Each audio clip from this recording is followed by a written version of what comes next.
Hello बच्चा लोग, कैसे हो? आई होप आप सब सेफ रहोगे, मज़े में रहोगे एंड एंजॉय कर रहे होगे, राइट? चले, तो आज हम बहुत दिनों बाद मिले हैं आगे कंटिन्यू करने के लिए। क्या इकोनॉमिक्स में हमारा आगे का डिस्कशन कंटिन्यू करेंगे। आपको पता है हमने कैपिटलिस्ट इकोनॉमी देख लिया, हमने सोशलिस्ट इकोनॉमी देख लिया, अब हम फाइनली बढ़ रहे हैं कौन से तरीके की इकोनॉमी को देखने के लिए, मिक्स्ड इकोनॉमी।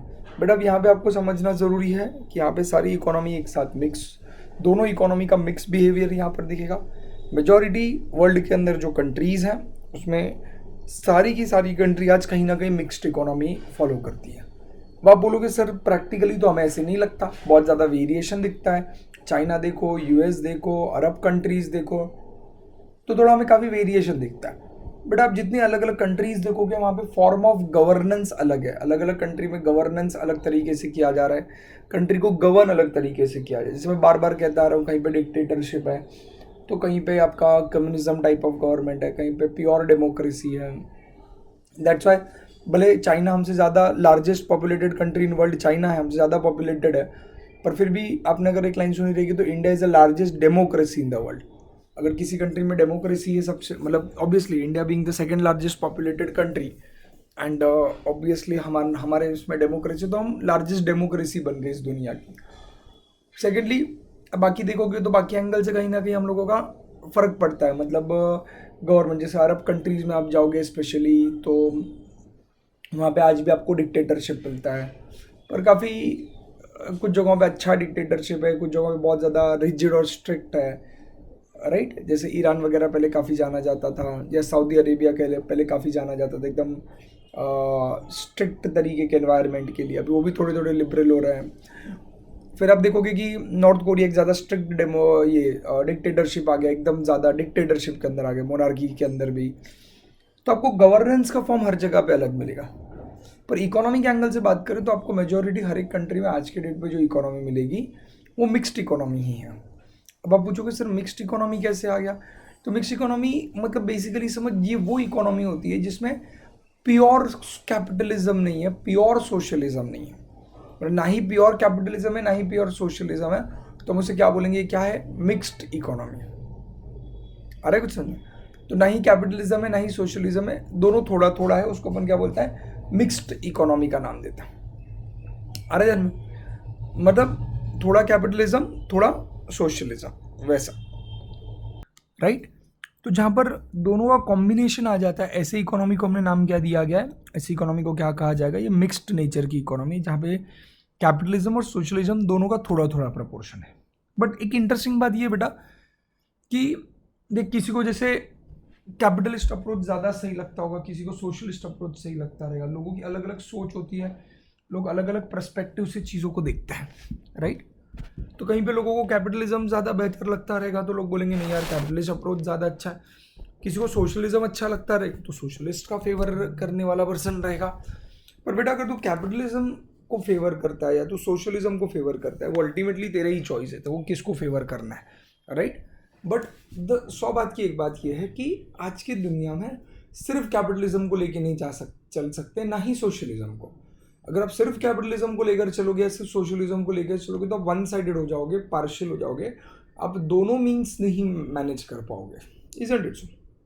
जैसे हम हमारी ज़िंदगी में कहते हैं कि भाई सिर्फ पढ़ाई करके भी नहीं चलेगा और सिर्फ एंजॉय करके भी नहीं चलेगा, आपको लाइफ में दोनों का प्रपोर्शन रखना पड़ता है, आपको दोनों के बीच में मेंटेन करना पड़ता है, दोनों को मैनेज करना पड़ता है। सिमिलर एंगल से हमारी कैपिटलिज्म एंड सोशलिज्म की अप्रोच है। बट एक अब फैक्ट देखोगे तो जो कंट्रीज आज मिक्स्ड इकोनॉमी में चल रही हैं उनमें प्रपोर्शन कम ज़्यादा होता है। प्रपोर्शन कम ज़्यादा होता है मतलब क्या?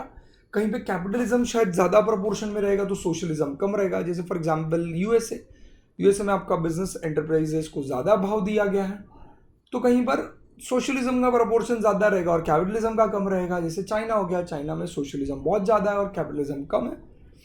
तो देखो आज के डेट पे मिक्स्ड इकोनॉमी में बेटा दोनों है, but again country to country vary करता है कि प्रपोर्शन किसका कितना है। जैसे इंडिया में आज तक क्या हो रहा था कि अपने यहाँ पे मिक्स था, हम बोल सकते हैं कि 50-50 प्रपोर्शन समवेयर था कि सोशलिज्म भी। अभी सोशलिज्म मतलब क्या भाई? लोगों का सोचना, प्राइस डिसाइड करना, गवर्नमेंट प्राइस डिटरमाइन करेगी, कंट्रोल रखेगी, पूरा सेंट्रली प्लानिंग किया जाएगा, तो ये सोशलिज्म के फीचर्स हैं। कैपिटलिज्म मतलब प्राइवेट प्रॉपर्टी का राइट होना, इसको बिजनेस एंटरप्राइजेस क्लास को ज़्यादा पावर्स देना वगैरह वगैरह। तो हमारे यहाँ पे कैपिटलिज्म थोड़ा, अब देख सकते हो, इक्विवेलेंट टू सोशलिज्म था इंडिया की अगर मैं बात करूँ तो। जैसे हमारे यहाँ पे सेंट्रली प्लान्ड है, हाँ हमारी सेंट्रल गवर्नमेंट ऊपर से प्लानिंग करती है। इंडिया ने फेडरल सिस्टम अडॉप्ट किया हुआ है। फेडरल सिस्टम मतलब सेंट्रल पावर सबसे ज़्यादा पावरफुल है, स्टेट गवर्नमेंट्स को उतनी पावर नहीं दी गई। They work under the state plus central, but central government ultimate authority के अंदर आता है मेजोरिटी केसेस में। और कुछ कुछ जगहों पे आपने स्टेट को भी उनके लिमिटेड पावर्स दिए हुए हैं, पर मेजर पावर्स जो है सेंट्रल के हाथ में आती है। तो आप देखोगे कि सेंट्रल गवर्नमेंट के पास काफ़ी अच्छे पावर्स हैं। तो हमारे यहाँ पर सेंट्रली प्लान्ड है। जैसे पहले प्लानिंग कमीशन हुआ करता था, अब वो चेंज होकर नीति आयोग हो गया। मोदी अंकल जब आए 2014 में, तो उन्होंने नीति आयोग लेकर आए और प्लानिंग कमीशन के कॉन्सेप्ट को डिलीट कर दिया। तो प्लानिंग कमीशन जो पहले था समवॉट वही अभी नीति आयोग है, बट बेटर और रिफॉर्म्ड वर्जन के अंदर है। तो नीति आयोग जो है वो पूरा प्लानिंग करता है, क्या करना है, किधर प्रोडक्शन बढ़ाना है, नहीं बढ़ाना। सोशलिज्म में क्या होता था, प्योर सोशलिज्म के अंदर गवर्नमेंट प्लान करता है और गवर्नमेंट सब कुछ अपने हाथों में कंट्रोल करता है। तो गवर्नमेंट बोलेगा, ए फैक्ट्री वालों चलो प्रोडक्ट्स, अभी हमको वॉर करने की गन्स की जरूरत है, गन प्रोड्यूस करो। फिर कभी लगेगा नहीं अभी हमारे इसमें भूखे लोग हैं तो चलो खाना बनाओ, तो मतलब या ग्रेन्स बनाओ या फूड और वेजिटेबल्स का ग्रोइंग बढ़ाओ, या जो भी उनको एक पर्टिकुलर सेक्टर को इनकरेज करना होता है। तो सोशलिज्म में एक सेक्टर को बहुत ज़्यादा भाव दिया जाता है, दैट इज गवर्नमेंट अपने साइड से देखती है और जिसको जितना इंपॉर्टेंस देना है गवर्नमेंट खुद ही डिसाइड कर लेती है। कैपिटलिज्म में प्राइवेट सेक्टर को सब दिया रहता है। अब मिक्स्ड इकोनॉमी में क्या होता है इंडिया के अंदर, आप देखोगे तो जैसे India is the best example, आप रिलेट कर पाओगे। गवर्नमेंट प्लानिंग करता है, पर गवर्नमेंट प्लानिंग करके किसी को थोप नहीं सकता, जबरदस्ती नहीं कर सकता कि तुम यही करो। तो गवर्नमेंट क्या करता है, अब गवर्नमेंट की जैसे इच्छा है फॉर एग्जांपल कि कंट्री के अंदर डिमांड बढ़े कंज्यूमर गुड्स का। कंज्यूमर गुड्स मतलब में भी आपके इलेक्ट्रॉनिक प्रोडक्ट्स लो, कंज्यूमर गुड्स के अंदर मोबाइल फोन्स एंड ये सब की लोग ज़्यादा खरीदे। तो गवर्नमेंट क्या करेगा, या ज़्यादा बिके, ज़्यादा मैन्युफैक्चर हो। अभी ऑब्वियसली मैन्युफैक्चर होगा तो बिकेगा, या लोग डिमांड करेंगे तो प्रोड्यूसर मैन्युफैक्चरिंग करेगा। तो गवर्नमेंट क्या करता है, डायरेक्टली फैक्ट्रीज या कंपनीज को नहीं बोलता कि तो मोबाइल फोन्स और इलेक्ट्रॉनिक प्रोडक्ट ज़्यादा बनाओ या टेक्नोलॉजिकल प्रोडक्ट ज़्यादा बनाओ। गवर्नमेंट क्या करेगा, उनके ऊपर के टैक्सेस कम कर देगा। अब ऑब्वियसली गवर्नमेंट उनके टैक्सेस कम कर देगा तो चीपर हो जाएंगे, तो लोग और डिमांड करना चालू करेंगे, उनको परवड़ेगा। धीरे धीरे मार्केट में उसका प्रोडक्शन बढ़ेगा और वेलबींग होगा सोसाइटी का, राइट। अभी आप माइक्रो लेवल पे जब law of demand and law of supply देखते हो तो आप बोलते हो नहीं ना सर, प्राइस कम होने से उल्टा ये हो जाता है, क्या बोलते हैं, आप लोगों का प्राइस कम होने से आप देखोगे कि भाई डिमांड बढ़ जाती है तो सप्लाई तो कम होता है। तो ये थोड़ा गड़बड़ होता है अपने लॉ ऑफ डिमांड और लॉ ऑफ सप्लाई। उसका मैं बहुत अच्छे से डिटेल में समझाऊंगा। जो law of demand and law of supply आपने इंडिविजुअली पढ़ा है उसका एक साथ क्या इफेक्ट आता है वो भी मैं बहुत डिटेल में आपके साथ डिस्कस करूंगा, डोंट वरी। पर शॉर्ट एंड स्वीट कहूँ, गवर्नमेंट के टैक्सेस कम हो जाने से प्रोडक्ट के प्राइस कम हो जाते हैं, और प्रोडक्ट के प्राइसेस कम हो जाने से ऑटोमेटिकली लोगों की डिमांड बढ़ जाती है, उसके लिए अल्टीमेटली प्रोडक्शन बढ़ता है लॉन्ग रन के अंदर। अब देखोगे छोटा सा एग्जांपल, अभी के लिए बात करूं तो आज से 2 महीने पहले, ये लॉकडाउन होने से पहले, मोबाइल फोन से इलेक्ट्रॉनिक प्रोडक्ट पे 12% जीएसटी हुआ करता था। अब जीएसटी हो गया 18%, गवर्नमेंट जीएसटी रिवाइज किया। तो आईफोन्स का बेस प्राइस पकड़ लूँ, जैसे अगर मैं बेसिक आईफोन 11 की बात कर लूँ तो जो 70,000 दैट इज 69,999 समथिंग था, 70,000 वो बढ़ के अब 72,500 हो गया। क्यों बढ़ गई उसकी प्राइस ऐसे ही, क्योंकि गवर्नमेंट ने क्या बढ़ा दिया, उसके अंदर टैक्सेस बढ़ा दिए। तो दिस डिस्करेजेस। तो मिक्स्ड इकोनॉमी में गवर्नमेंट डायरेक्टली कॉर्पोरेट्स को या बिजनेस क्लास को ऑर्डर नहीं देता तुम ये करो, पर गवर्नमेंट ऐसी पॉलिसीज फ्रेम करता है कि वो जिसको गवर्नमेंट बढ़ाना चाहता है उसको एनकरेज करेगा, इंसेंटिव्स देके, सब्सिडीज देके, टैक्स बेनिफिट देकर, और जिनको डिस्करेज करना चाहता है वहां पे टैक्सेस बढ़ाएगा गवर्नमेंट। अरे कुछ समझ में। दूसरा, जैसे सोशलिज्म का एक अच्छी बात थी कि लोगों को फायदा होना चाहिए, बेनिफिट होना चाहिए, या लोगों की सोचनी चाहिए, उस हिसाब से गवर्नमेंट आप देखोगे आज एलपीजी, पेट्रोल, इन सब के प्राइसेस कंट्रोल करता है।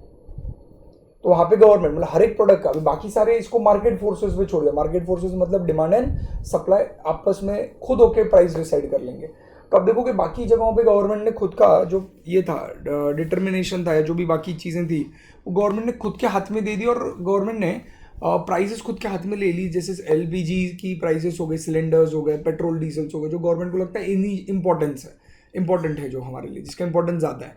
पर फिर बाकी हर एक चीज़ को गवर्नमेंट ने एडमिनिस्ट्रेड करके नहीं रखा।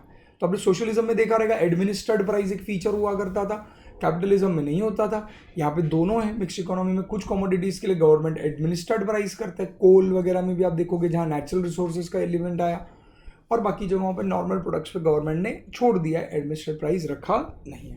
तो अब इस तरीके से देख सकते हो कि मिक्स्ड इकोनॉमीज़ के अंदर गवर्नमेंट अपने साइड से काफ़ी सारे आपको लिबर्टीज़ देता है, पर कहीं ना कहीं आपको रिस्ट्रिक्शंस भी देता है। फिर गारंटीड जॉब के लिए गवर्नमेंट ट्राई करता है। तो सोशलिज्म के अंदर से जो अच्छी अच्छी चीज़ें हैं और कैपिटलिज्म के अंदर की जो अच्छी अच्छी चीज़ें हैं उसको उठाकर क्या बनाया जाता है, मिक्स्ड इकोनॉमी। यहाँ पर बेटा एक पॉइंट मैं ऐड करना चाहूँगा।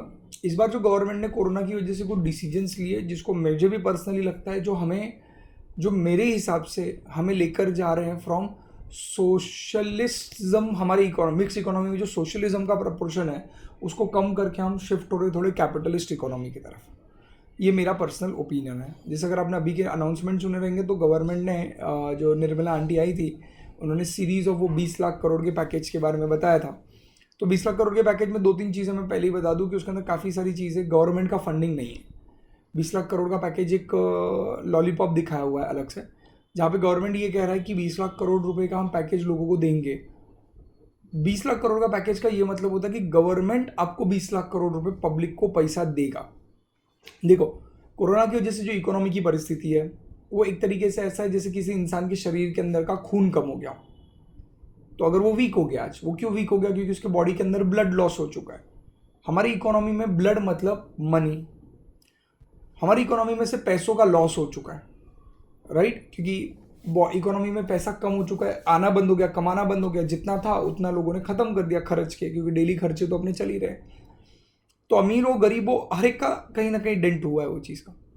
अब अगर आपके बॉडी में ब्लड कम हो गया तो क्या चॉइस है आपके पास, कैसे वर्क, अब आप रिकवर कैसे करोगे। तो आपको बाहर से एक्सटर्नल सोर्स से ब्लड बॉडी में इंजेक्ट और इन्फ्यूज़ करना पड़ता है। आपको बाहर से ब्लड लाना पड़ता है अपने बॉडी के अंदर, आ रहा है ध्यान में। अब प्रॉब्लम ये है यहाँ पर कि अब बाहर से ब्लड मतलब बाहर से पैसा आएगा कहाँ से, बाहर से in the sense basic economic structure के एक्सटर्नल जगह से पैसा आना चाहिए। अब यहाँ पे एक्सटर्नल मतलब हमारी गवर्नमेंट। तो एक्सपेक्टेड था कि गवर्नमेंट अपने साइड से पैसा इन्फ्यूज करेगा इकोनॉमी में, इंजेक्ट करेगा, गवर्नमेंट पैसा देगा इकोनॉमी में। बट गड़बड़ ये हो गई कि गवर्नमेंट ने पैसा नहीं दिया जितना देना चाहिए था। 20 लाख करोड़ में काफ़ी जगहों पे गवर्नमेंट बोलती है हम गारंटी देंगे आपको, हम लोन देंगे। बट लोन देना is not injection of money. Loan देना मतलब ये ऐसा हो गया कि भाई अभी मैं तेरे को ब्लड दे रहा हूँ, 2 महीने बाद तू तेरे बॉडी से वापस मुझे उतना ब्लड निकल के वापस दे देना जब तू ठीक हो जाएगा, जब तू कमाने लगेगा, या जब तेरी बॉडी अच्छे से ब्लड जनरेट करना चालू करेगी तब तेरे बॉडी में, आज मैंने तेरे को 1 बॉटल ब्लड दिया, 6 महीने बाद तू वापस मेरे को ब्लड वापस दे देना। इस डील पे अगर मैं तुझे ब्लड देता हूँ तो that is not beneficial in a long run. उससे लॉन्ग रन बेनिफिट्स नहीं अराइज होते क्योंकि आप टेम्पररी धक्का मारने का काम कर रहे हैं। तो बहुत जगहों पे गवर्नमेंट ने लोन दिया हुआ है, ये नहीं दिया हुआ, क्या बोलता है, इंसेंटिव जिसको बोलते हैं, स्टिमुलस जिसको बोलते हैं, वो नहीं दिया हुआ है। तो कहीं ना कहीं उसके वजह से आपने देखा रहेगा शेयर मार्केट लगातार 2 दिन गिर गया जब गवर्नमेंट ने पूरा अनाउंसमेंट किया, जबकि एक्सपेक्टेड था शेयर मार्केट बाउंस करेगा, बट पूरी तरीके से गिर गया। तो शेयर मार्केट की सेंटीमेंट समझ में आ गए कि इससे इकोनॉमी को कुछ खास फायदा मिलने वाला नहीं है ये पैकेज से। नंबर 2 पॉइंट जो मुझे लगता है, जो एक अप्रोच गवर्नमेंट का इस बार कोरोना से लड़ने के अगेंस्ट गवर्नमेंट ने जो डिसीजन लिया है, जिसका कॉन्सिक्वेंस ये हो रहा है कि हमारी इकोनॉमी में से सोशलिज्म का एलिमेंट कम होते हुए कैपिटलिज्म की तरफ हम डाइवर्ट होंगे, वो ये था कि डिफेंस के अंदर 49 से 74% एफडीआई अलाउ करना। गवर्नमेंट ने अलाउ कर दिया है कि प्राइवेट बाहर की जो कंपनीज हैं, बाहर की फॉरेन इन्वेस्टर्स, वो आके यहाँ पर डिफेंस आर्म्स एम्यूनेशंस बनाने रिलेटेड जो कंपनीज हैं वो खोल सकते हैं और उसमें 74% तक की ओनरशिप रख सकते हैं। They can have their ownership up to 74%। इससे फॉरेन से पैसा इंडिया में आ जाएगा, डेफिनेटली अच्छी बात है, बट कहीं ना कहीं हमारा सोशलिज्म कम हो जाएगा क्योंकि गवर्नमेंट सभी सेक्टर्स को कहीं ना कहीं प्राइवेटाइज कर दे रहे हैं। तो आज शायद नियर फ्यूचर में हम ऐसा कह पाएंगे कि जैसे यूएसए था, इंडिया भी उसी बिरादरी में आ जाएगा और India will be again the you can say that more capitalist, I won't say 100% but more a capitalist economy than a socialist economy. देखो यही तो मजे की बात है, आपके वर्ल्ड इतना इंटरेस्टिंग आप देख रहे हो, यूएसए चाइना दोनों को हम कहीं ना कहीं सुपर पावर या मेजर पावर कंट्रीज कंसिडर करते हैं। यूएसए कैपिटलिस्ट अप्रोच उसमें ज़्यादा है, चाइना में सोशलिस्ट अप्रोच ज़्यादा है, पर दोनों ने प्रूव किया हुआ है कि अगर हम मिक्स्ड इकोनॉमी में भले एक आधे को ज़्यादा रखें तो भी हम पावरफुल कंट्री बन सकते हैं। आपके सामने दोनों एग्जाम्पल है। तो अभी ये एज एन सिटीजन आप लोगों का चॉइस हो गया। हाँ ऑब्वियसली वहाँ पे गवर्नेंस फॉर्म अलग है। अभी मैं यूएसए, चाइना और इंडिया को कंपेयर करूँ तो अनफॉर्चुनेटली अगर मैं उसको एक अलग चार्ट के हिसाब से अगर डिस्कस करूँ यहाँ पर आपके साथ, देखें अगर, तो अगर मैं यहाँ पर अगर देखूँ यूएसए, चाइना और अगर मैं इंडिया की बात करूँ, 3 कंट्रीज़ के, प्रॉब्लम ये है कि इनका गवर्नेंस फॉर्म देखूँ तो प्रॉब्लम ये है कि गवर्नेंस के हिसाब से यूएसए जो है वो कौन सी कंट्री है, डेमोक्रेटिक है। चाइना भी डेमोक्रेटिक है, नहीं सॉरी मैं मिस्टेक, आपको भी बताया कि चाइना हमारा डेमोक्रेटिक नहीं है, सॉरी मैं कट करता हूँ। तो आपको भी बताया कि जो चाइना है हमारा वो डेमोक्रेटिक नहीं है। चाइना कौन सा कंट्री आ गया, कम्युनिस्ट कंट्री आ गया। आई होप सबको ये चीज़ पता होगी, राइट। तो as you all also know that China is a communist form of country, और इंडिया जो आ गया हमारा, इंडिया डेमोक्रेटिक आ गया। इसलिए आप इसको डायरेक्टली नहीं कंपेयर कर सकते क्योंकि गवर्नमेंट फॉर्म अलग है। हाँ, मिक्स्ड इकोनॉमी में अगर मैं बात करूँ, मिक्स्ड के अंदर, तो मिक्स्ड में दो चीज़ें होती हैं, आपको ही बताया मिक्स्ड इकोनॉमी में दोनों चीज़ें होंगी, दैट इज़ कैपिटलिज्म भी रहेगा, और सोशलिज्म भी रहेगा, राइट। पर अगर आप देखोगे तो यूएसए में कैपिटलिज्म ज़्यादा है, कंपैरेटिवली सोशलिज्म कम है। चाइना में अगर आप देखोगे तो कैपिटलिज्म से ज़्यादा उसका जो अप्रोच है वो सोशलिज्म थोड़ा ज़्यादा है, बट कैपिटलिज्म का भी प्रोपोर्शन अच्छा है। बट जब आप इंडिया में देखोगे तो इंडिया में we can say that we are 50-50। अभी क्या हो रहा है, अनफॉर्चुनेटली अभी जब हम शिफ्ट हो रहे हैं तो हमारा कैपिटलिज्म की तरफ अप्रोच बढ़ रहा है और सोशलिज्म का अप्रोच हमारा कम हो जा रहा है कहीं पर। तो आप अगर देखोगे तो चाइना ठीक है आज सक्सेसफुल बन पाया, not only more over of socialism की वजह से नहीं, उसका जो कम्युनिज्म अप्रोच है गवर्नेंस के अंदर का, उसने उसको कहीं ना कहीं पावरफुल बनाया हुआ है। इसलिए हम डायरेक्टली चाइना से नहीं कंपेयर कर सकते, बट आप एक चीज़ बोल सकते हो, कहीं ना कहीं एक चीज़ देख सकते हो कि एक ऐसी कंट्री जहाँ पे कैपिटलिज्म को ज़्यादा फेवर किया जा रहा है, एक ऐसी कंट्री जहाँ पे सोशलिज्म को ज़्यादा फेवर किया जा रहा है, and both are becoming one of the powerful countries in the world. तो इंडिया जो बाजू में बैठा हुआ है उसको इनसे सीखना पड़ेगा और हमें डिसाइड करना पड़ेगा कि हमें यूएसए मॉडल पे जाना है या चाइना मॉडल में जाना है, या फिर बेटा अपने को खुद का नया मंत्र ऑफ सक्सेस डिसाइड करना है। तो ये अब एक इंडिया के हाथ में, इंडिया की जो पावरफुल पार्टीज है, जो गवर्नमेंट है, बीजेपी गवर्नमेंट हो गई, उनके हाथ में कि वो किस अप्रोच से इंडिया को कहाँ लेकर जाते हैं। क्योंकि आज जो मौका आया है हमारे सामने वो डिसाइड करेगा कि फ्यूचर क्या होगा हमारा, राइट। तो इंडिया के हाथ में कि इंडिया को कैपिटलिज्म की तरफ ज़्यादा जाना है, सोशलिज्म की तरफ ज़्यादा जाना है, या जो हम आज तक दोनों को इक्वली समवॉट मेंटेन करके आ रहे थे वो करना है। बट एट प्रेजेंट जो डिसीजंस लिए जा रहे हैं उस हिसाब से India is definitely moving towards a more over capitalist economy. हमने सभी कुछ अप्रॉक्सीमेटली प्राइवेटाइज करना शुरू कर दिया हुआ है, बिजनेसमैन सेक्टर को देना चालू कर दिया हुआ है, और एक यहाँ पर देखने गए तो काफ़ी चीज़ें यहाँ पर दी गई नहीं है। बहुत कॉमनली ये चीज़ कही जाती बेटा कि डेमोक्रेसी जो आप बोलते हो, डेमोक्रेसी में बोलने के लिए लोग अपने से गवर्नमेंट अपॉइंट करते हैं, बट बहुत कॉमनली ये चीज़ कही जाती है। मैं ऑब्वियसली मैं किसी पार्टी के अपोज में नहीं बोल रहा, मैं मेरे पॉलिटिकल व्यूज़ नहीं डिस्कस कर रहा, बट इंटरनेशनल लेवल पे ये चीज़ हमेशा डिस्कस की गई है। बड़े बड़े लोगों ने हमेशा अपने थॉट्स में ये चीज़ कही गई है कि democracy is nothing but a hidden capitalism. Democracy में कहीं ना कहीं कैपिटलिज्म छुपा रहता है। ये इंडिया की बात नहीं है, यूएसए बोल लो, साउथ कोरिया बोल लो, जापान बोल लो, सब जगह पे आपको ये चीज़ दिखेगी कि डेमोक्रेसी के अंदर जब वोटिंग करके लोगों को इलेक्ट किया जाता है तो जो मिनिस्टर्स अपॉइंट किए जाते हैं वो इनडायरेक्टली कैपिटलिस्ट बिजनेसमैन लोगों के लिए काम करते हैं। इंडिया में भी जो पहले की गवर्नमेंट थी वो भी वैसा ही करती थी, आज की गवर्नमेंट भी वैसा ही करती है। इन लोगों के सिलेक्टेड बिजनेस ऑर्गेनाइजेशंस होते हैं जिनके साथ इनके कॉन्टैक्ट अच्छे होते हैं, और वो बिजनेस ऑर्गेनाइजेशंस को ये लोग फेवर करते हैं। तो ऐसा कहा जाता है कि एक्चुअल में डेमोक्रेसी में पावर जो होती है वो कैपिटलिज्म के हिसाब से बिजनेसमैन के हाथ में, जो बड़े बड़े बिजनेसमैन होते हैं वो गवर्नमेंट को पैसा खिलाकर, करप्शन करवाकर उनसे अपने फेवर में डिसीजन दिलवाते हैं। तो it's very commonly said known that democracy में कहीं ना कहीं पीछे बिजनेस क्लास जो होता है वही इनडायरेक्टली, मतलब मिनिस्टर्स एक कठपुतली होते हैं और वो एट द एंड बड़े बड़े बिजनेसमैन के हिसाब से ही डिसीजन लेते हैं। इंडिया में ऐसे पहले भी हुआ है, आज भी होता है। बड़े बड़े देशों, मैंने आपको सिटी बैंक और लीमन ब्रदर्स जो 2008 में डिप्रेशन आया था और जो ये बड़ी बड़ी ऑर्गेनाइजेशन बंद हो गई थी, इसके ऊपर भी मैंने आपका एक लेक्चर लिया हुआ है और आपको के साथ मैंने ये पॉइंट डिस्कस किया हुआ है कि एग्जैक्टली कैसे वो टाइम पे भी बिजनेस क्लास ने गवर्नमेंट को पैसे खिलाकर अपने फेवरेबल रूल्स और रेगुलेशंस और लॉज बनवा के ले लिए थे। So what I am trying to say, ये पॉइंट ऑफ टाइम पे जब आप देखोगे कि डिफेंस सेक्टर को भी प्राइवेटाइज किया जा रहा है, मतलब वहाँ पे प्राइवेटाइज एफडीआई बढ़ा दिया हुआ है कहीं पर, फिर आप देखोगे रेलवेज में भी तेजस एक्सप्रेस को भी प्राइवेट कर दिया गया है। तो this all shows that we are moving towards more capitalism.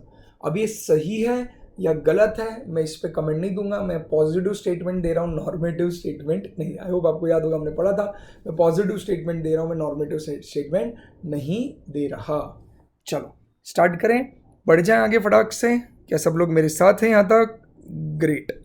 तो अभी हम लोग क्विकली आगे जाएंगे और मिक्स्ड इकोनॉमी को फॉर्मली पढ़ेंगे। आई होप आपको थोड़ा सा बैकग्राउंड समझा जो मैं आपसे डिस्कस करने की कोशिश कर रहा था। आगे सब लोग देखो, mixed economic system depends on both markets and governments for allocation of resources.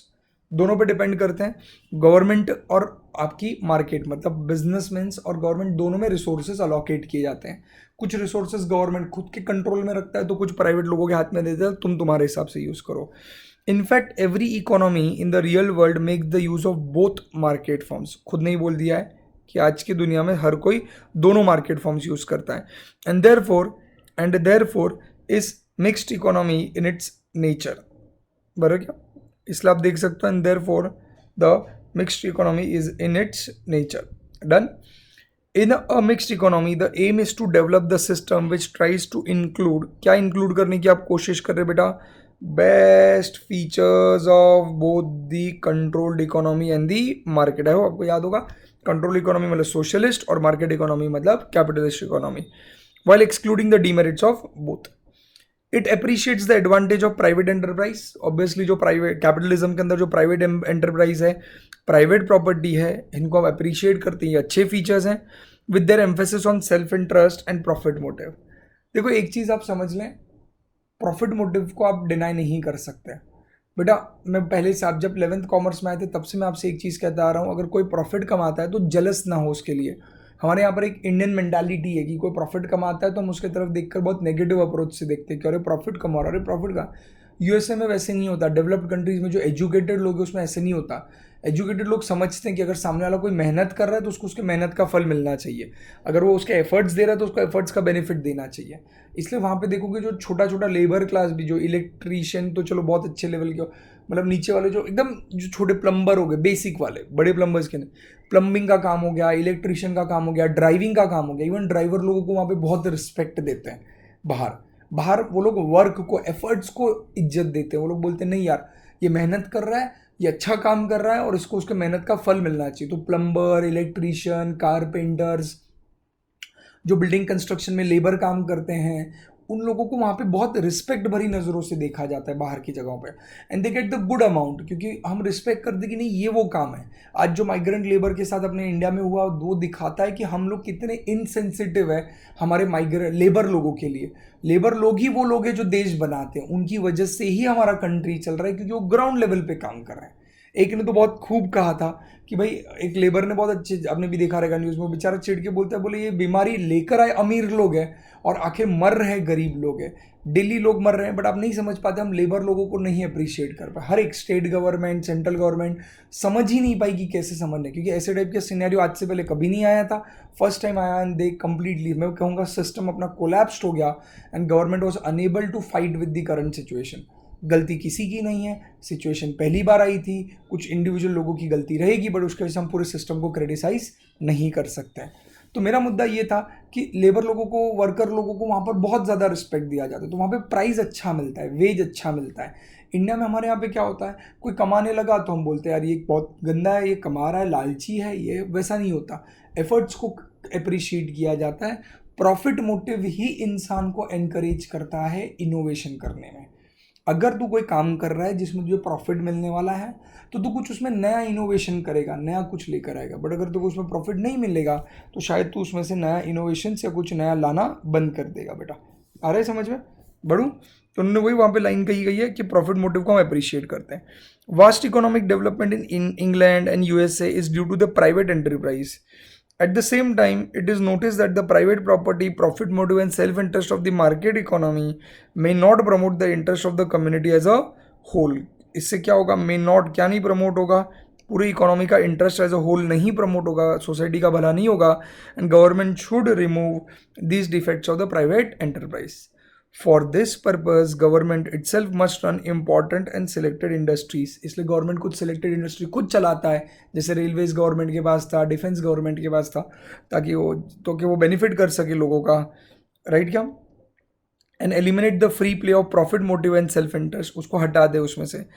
Private enterprises which has its own significance is also allowed to play the positive role in mix economy. Private enterprise को भी हम motivate करते हैं, encourage करते हैं और उनको उनका इंपॉर्टेंस भी देते हैं. Private enterprise which has its own significance is allowed to play, ठीक है, sorry. However, the state imposes necessary measures to control and to regulate the private sector to ensure that they function in accordance with the welfare objective of the nation. उनके ऊपर government एकदम strict watch भी रखती है, जैसे RBI बैंकों के ऊपर ध्यान देती है, प्राइवेट बैंकों के ऊपर, कि प्राइवेट बैंक कुछ गलत तो नहीं कर रहे हैं, और वो ट्राई करते हैं कि इससे अपने इकोनॉमी का प्रॉफिट, सोशल वेलफेयर बढ़ सके. बढ़िया आगे. अब फ्रैंकली बोलो ये बहुत सिंपल सा पार्ट है, इसमें फीचर्स भी बहुत सिंपल है, कुछ इतने खास डिफिकल्ट नहीं है. आप देख सकते हो पहला फीचर क्या है, सबसे इंपॉर्टेंट फीचर पहला वाला, दैट इज को existence of the private and the public sector. क्योंकि उधर क्या रहता था, कैपिटलिस्ट इकोनॉमी में फक्त कौन सा सेक्टर होता था बेटा, प्राइवेट. यहाँ पे क्या आ जाता है आपका, पब्लिक और प्राइवेट दोनों. सोशलिज्म में प्राइवेट पब्लिक सेक्टर होता था. आई होप सबको पब्लिक सेक्टर पता है.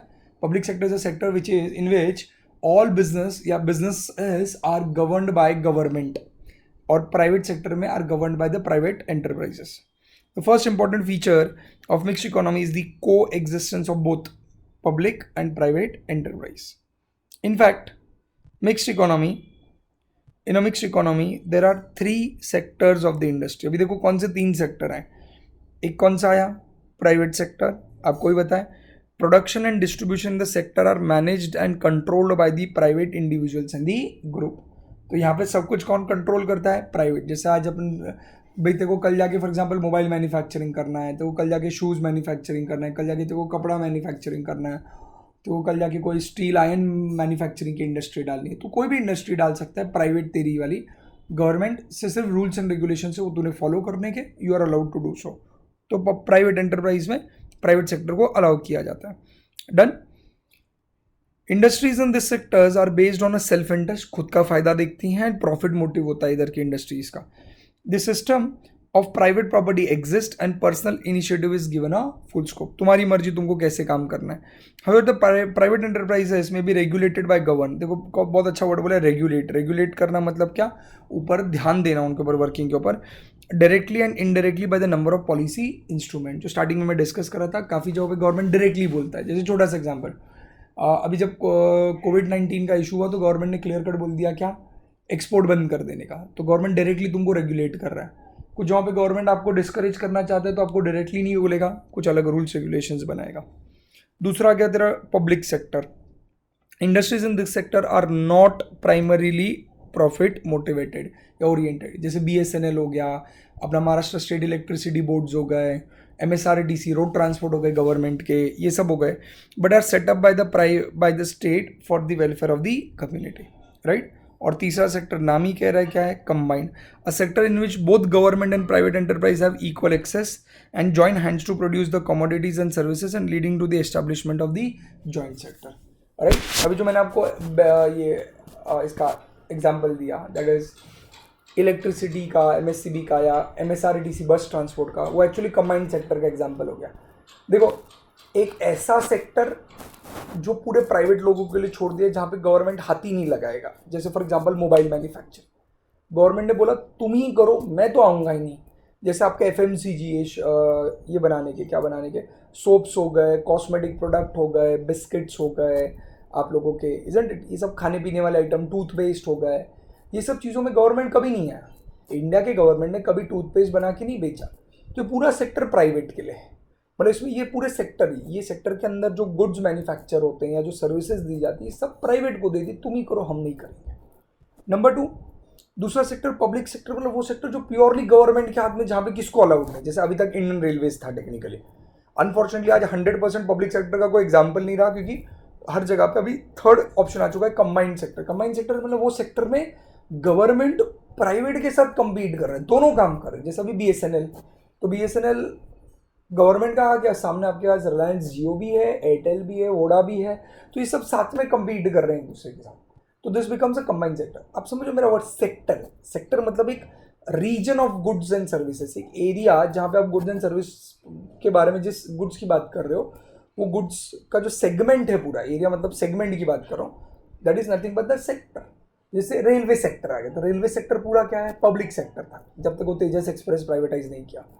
डिफेंस आज तक पब्लिक सेक्टर था, बट अभी धीरे धीरे प्राइवेट लोगों को छोड़ एफडीआई भी अलाउड कर दिया। तो वो समझता है प्राइवेट करना और एफडीआई अलग चीज है। प्राइवेट सेक्टर करना मतलब क्या, प्राइवेट इंडिविजुअल्स को अलाउ करना वहां पे प्रोडक्शन करना, बट एफडीआई अलाउ करना मतलब बाहर से फॉरेनर्स इन्वेस्टमेंट भी अलाउ करना। तो डिफेंस को प्राइवेट के साथ साथ एफडीआई भी अलाउ कर दिया, मतलब बाहर वाले भी पैसा लगा सकते हैं। I hope you understand. There are various category. Private sector में काफी बार गवर्नमेंट रेगुलेट करती है कि सिर्फ इंडियंस ही उसमें बिजनेस कर पाएंगे, बाहर वाले अलाउ नहीं करेंगे, राइट। जैसे अभी ये हो गया अपना क्या बोलते हैं, टेलीकम्युनिकेशन का बाहर वालों को अलाउ किया हुआ है, आते हैं, वोडाफोन बाहर की कंपनी है, अलाउ किया गया। तो प्राइवेट सेक्टर में भी बाहर वालों को अलाउ किया गया है। तो कुछ प्राइवेट सेक्टर्स ऐसे हैं जहाँ पे गवर्नमेंट बाहर वालों को अलाउ नहीं करती है डायरेक्टली, या कुछ जगहों पे लिमिट्स डाल के रखी हैं। जैसे ऑटोमोबाइल बाहर वाले अलाउड है, बाहर की कंपनी होंडाई हो गया, ये सब बाहर की बेचती है। इंश्योरेंस में गवर्नमेंट ने रेगुलेट करके रखा है। जैसे आप देखोगे तो इंश्योरेंस के नाम आपको कैसे मिलेंगे, भारतीय एक्सा, भारतीय इंडिया की कंपनी एक्सा बाहर की है। तो वहां पे गवर्नमेंट ने पूरा उनको डायरेक्टली अलाउ नहीं किया बाहर से आके, मतलब इंश्योरेंस प्राइवेट सेक्टर के लिए अलाउ किया गया है। I repeat, insurance private sector के लिए, बट डायरेक्टली प्राइवेट सेक्टर को आगे बिजनेस करना अलाउड नहीं, उसको यहाँ पे किसी इंडियन कंपनी के साथ मिलकर बिजनेस करना पड़ेगा। इसलिए max New York life insurance, max इधर का, न्यूयॉर्क बाहर का। अरे समझ में। फिर आप लोगों ने देखा आईसीआईसीआई प्रूडेंशियल इंश्योरेंस, आईसीआई इधर का, प्रूडेंशियल बाहर का। बजाज अलियांस करके, बजाज इधर का, अलायंस बाहर का। तो इस तरीके से यहाँ पर गवर्नमेंट ने एफडीआई भी अलाउ कर दिया। तो एक प्राइवेट सेक्टर हो गया, एक पब्लिक सेक्टर हो गया, और एक जॉइंट सेक्टर या कंबाइंड सेक्टर बोल सकते हैं। एट प्रेजेंट आपको मेजोरिटी जगह पे कंबाइंड सेक्टर मिलेगा, जहाँ पे गवर्नमेंट भी कर रही है और बाहर के प्राइवेट लोग भी एक दूसरे के साथ। जैसे बसेस में एमएसआरटीसी भी बसेस चलाती है और प्राइवेट लोग भी अपनी ट्रेवल्स की बसेस चलाती है ट्रांसपोर्टेशन के अंदर। डन क्या, बढ़ू आगे, चल, राइट। तो आपको बोला है mixed economy has the following merits. तो उन्होंने बस एक ही फीचर ऊपर देके खत्म कर दिया, दैट इज को एग्जिस्टेंस, और उसको आगे एक्सप्लेन किया क्या है मेरिट्स पर। अगर हम फटाक से हैं तो आपको पता है कि मेरिट क्या है हमारे इसके, economic freedom and existence of private property which ensures incentive to work and capital formation. ये चीज़ आपने कैपिटलिज्म का मेरिट देखा रहेगा, इसमें आपको कोई नया मेरिट डीमेरिट मिलने वाला नहीं, सारे पुराने मेरिट्स एंड डीमेरिट्स नीचे। Price mechanism and competition forces operating in the private sector, promoting efficient decisions and better resource allocation. Price mechanism मतलब डिमांड एंड सप्लाई, कंपटीशन होने की वजह से एफिशिएंट यूटिलाइज, ये सारे ऊपर के मेरिट जो है कैपिटलिज्म अप्रोच के मेरिट्स हैं। Consumers are benefited through the consumer sovereignty and freedom of choice, उधर का बेनिफिट आ गया। Appropriate incentive for innovation and technological progress, उधर आ गया। Encourages enterprises and risk taking, आप और रिस्क लोगे, बराबर क्या। अब आप देखोगे ये जो पहले 5 थे, 1 2 3 4 5, ये आपके जो थे ये सारे कैपिटलिज्म के मेरिट्स थे। अगर आप मेरे साथ हैं, समझ रहे हैं तो है क्या मेरे साथ आप, ये सारे ऊपर के 1 2 5 तक जो थे वो कैपिटलिज्म के थे। और जो 6 के आगे से आ गए आपके, देखा सबने, advantage of economic planning and rapid economic development on the basis of plan priority, comparatively greater economic and social equality and freedom for exploration due to great state participation in direction of economic activity। मैं ये explain नहीं कर रहा हूँ क्योंकि हम इसके ऊपर ऑलरेडी बेटा चर्चा कर चुके हैं, प्लीज़ ऐसे नहीं करना, अपन ने इसके ऊपर ऑलरेडी डिस्कशंस किए हुए हैं, ये सारे फीचर्स अपन ने देखे हुए हैं, राइट। तो अब देखोगे तो जो आगे के जो 6 7 और 8 वाले जो फीचर्स हैं आपके, सॉरी राइट, जो 6 7 और 8 वाले आपके जो फीचर्स हैं, ये आप देख सकते हो ये कहाँ के हैं, ये आपके ultimately fall under the socialism के बेनिफिट्स हैं, राइट क्या। Disadvantage of cut throat competition averted through the government legislative measures such as environment and labour regulations. तो जो कंपटीशन के जो डिसएडवांटेजेस होते थे वो हट गए और गवर्नमेंट उसको कंट्रोल कर लेता है। डन, बढ़ूँ मैं आगे। However mixed economy is not always a golden path between capitalism and socialism. It suffers from the substantial uncertainties. अब मिक्स इकोनॉमी में क्या प्रॉब्लम है वो सुनते हैं। Mix economy is characterise by excessive control by state. बहुत बार mix economy में एक्सेसिव कंट्रोल किसका हो जाता है, स्टेट गवर्नमेंट का हो जाता है। Resulting in a reduced incentives and constrained growth of the private sector. Government अति कंट्रोल करना शुरू करता है और प्राइवेट सेक्टर उसकी वजह से हैम्पर होता है, उसको अफेक्ट एडवर्सली अफेक्ट होता है। Poor implementation of planning, India best example है। इंडिया में हम लोग बेस्ट प्लानर्स हैं बट वर्स्ट एग्जीक्यूटर है। ये एग्जाम्पल अपना बचपन से शुरू होता है। एक छोटा बच्चा भी एग्जाम से 1 महीने पहले बहुत बढ़िया सी प्लानिंग करता है, मैं ऐसे पढ़ूंगा, और जब पढ़ने की बारी आती है तब कुछ होता नहीं है। तो हम लोग बेस्ट प्लानर हैं, वर्स्ट एग्जीक्यूटर्स हैं। तो poor implementation of the planning होता है। Higher rates of taxation, government ज़्यादा करने के पीछे टैक्स बढ़ाती है बहुत बार। एफिशिएंसी का लैक होता है, नहीं होती है एफिशिएंटली, हमें पता है गवर्नमेंट सेक्टर नहीं काम करता अच्छे से। करप्शन होता है, क्या कहना है इसके ऊपर। वेस्टेज ऑफ रिसोर्सेज होता है, अननेसेसरी रिसोर्सेज, ह्यूमन रिसोर्स भी वेस्ट होते हैं। हमारे पास जो पढ़े लिखे लोग होते हैं वो भी एक रिसोर्स है, नेचुरल रिसोर्सेज भी वेस्ट होते हैं। Undue delays in economic decisions होते हैं, सालों साल बाद डिसीजन लिए जाते हैं जो शायद 10 दिन में हो जाने चाहिए थे, कम टाइम में हो जाने चाहिए थे। And poor performance of the public sector, ये तो लॉस में ही है। तो गवर्नमेंट इसलिए क्या करता है पता है, तेरे को नहीं लग रहा ये डिसएडवांटेज इसके, गवर्नमेंट क्या करता है, सीधा कैपिटलिज्म की तरफ चला जाता है। गवर्नमेंट ने एक्सेप्ट कर लिया है भाई हमारे लोग सुधरने वाले नहीं हैं, हमारा सेक्टर कभी काम नहीं करने वाला, हमारा सेक्टर कभी इंप्रूव नहीं होने वाला, ये गवर्नमेंट ने मान लिया है। और वो मानने के बाद गवर्नमेंट ने गप चुप ईमानदारी से क्या कर दिया, मानकर, तो ये बता क्या कर दिया, छोड़ दिया अपने हाथ से, सब टेंशन ही छोड़ दिया और सब प्राइवेटाइज करना चालू कर दिया।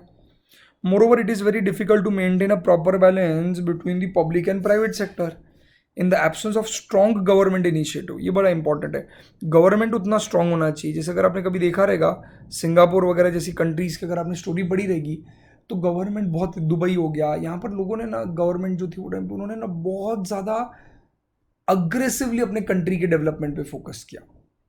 उन्होंने क्या किया, बाकी सारे मुद्दे छोड़ो, मेरे को इसी पे फोकस करना है, और कुछ लिमिटेड चीज़ों को फोकस करके उन्होंने अपने कंट्री को बहुत अच्छे से डेवलप किया है। तो एब्सेंस हमारे पास क्या नहीं है, स्ट्रॉन्ग गवर्नमेंट इनिशिएटिव नहीं है, गवर्नमेंट इतने अच्छे इनिशिएटिव नहीं लेता। Private sector is also likely to grow disproportionately, तो प्राइवेट सेक्टर भी इनडायरेक्टली अफेक्ट होता है और ठीक से ग्रो होता नहीं है।